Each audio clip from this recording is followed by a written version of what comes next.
Hello everyone, hope you are doing very well. If you want to go abroad for higher studies or immigration purposes and you have planned to sit for an IELTS pretty soon, this video is for you. This video is specially dedicated to those beginners who want to start the preparation from the very basic of IELTS. So this is Sakib from English Booster. Please do subscribe my channel and hit the bell icon to stay tuned and to get notified for my next videos for a structured and well organized preparation.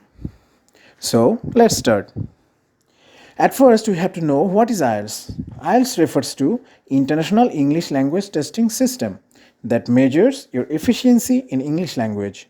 That means it evaluates how skilled you are in English. There are two types of different modules from which you have to select one according to your requirement. One is academic and another is general training. Usually, if you are planning for higher studies like bachelor's, master's, PhD or postdoc program, then you have to sit for academic IELTS. And if you are applying for immigration like PR or for jobs or for secondary school level from class 1 to 12, then you have to choose the general training module. But I repeat, this is the general scenario. You have to be sure about the requirements before registering for which you are applying. You can check the university or college or immigration websites where they might indicate their requirements. Now, this is the another version of IELTS which is called the UKVI IELTS. It is required only if you are applying for United Kingdom. That means England, Scotland, Wales and Northern Ireland. The interesting fact is that it's exactly the same as the conventional IELTS with both the academic and general training module. So what's the difference? The only difference is in security cases. Your full exam will be recorded by the UKVI authorities for future security. And its fee is a little bit higher than the normal IELTS because of the security charges. Please note that your UKVI IELTS score might applicable in other countries, but the normal IELTS score is not acceptable in UK.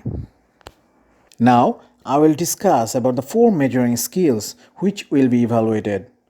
These are listening, reading, writing and speaking. Listening, reading and writing will be taken on the same day and at a stretch. The speaking test can be taken either on the same day or in the span of a few days before or after the listening, reading and writing assessments. I will discuss about each of the tests in details on my next videos so that you can understand easily. Now the point is how much time you will get for your IELTS exam. There are two types of tests. One is paper based and another is computer delivered. The differences between these two will be discussed on my next video, so keep your eyes on my channel to get a brief overview. Now in listening and reading, there are four sections in the order of difficulty. Section 1 is the easiest and the last section is the toughest. Both listening and reading comprise 40 marks each.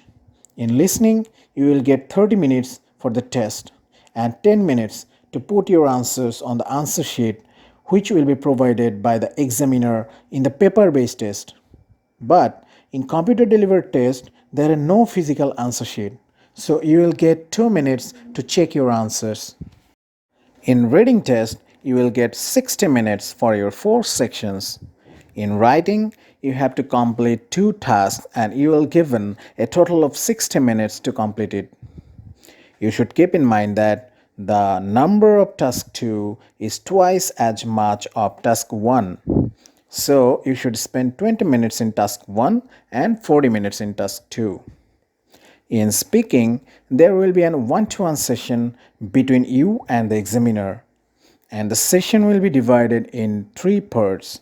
In part 1, you will be asked for some introductory questions.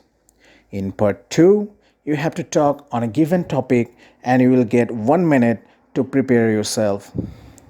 In task 3, there will be a free discussion between you and the examiner. The total session generally takes about 15 minutes.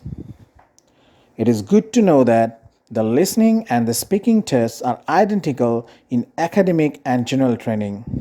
So, higher studies or immigration, whatever you are applying for, you have to face same type of questions in both academic and general training IELTS. But the reading and the writing parts are different. In reading test, the passages are quite long in the academic module than the general training module. And the topics and the words are also a little difficult in academic. In writing part, task 1 will be a chart, diagram or a table in the academic test, and it will be a letter in the general training test. Task 2 will be an essay for both academic and general training test. Now, the scoring system, on which basis you will be assessed. Basically, you will be evaluated between the score of 1 to 9 in each of the tests: listening, reading, writing, and speaking.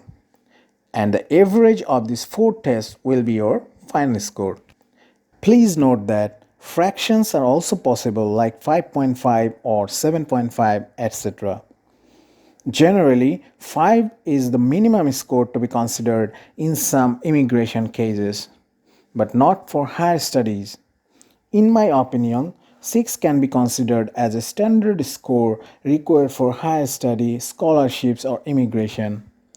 When you apply, please check their website to know about their specific requirements. In most cases, it is specified, but you have to know that the more you score, the more preference you get. Finally, the calculation. Suppose you have scored 6.5 in listening, 7 in reading, 5.5 in writing, and 6.5 in speaking. Then the average will be calculated by the sum of the 4 scores divided by 4, and the score is 6.375. But it's not possible according to the scoring guideline of IELTS. So the final score will be the nearest milestone, which is 6.5. Here is another example. If you score 7, 7, 7.5 and 7 in 4 tests, then the average will 7.125, which is considered 7 as the nearest milestone. That's it for today. Thanks for watching. Please subscribe, like and share as much as you can.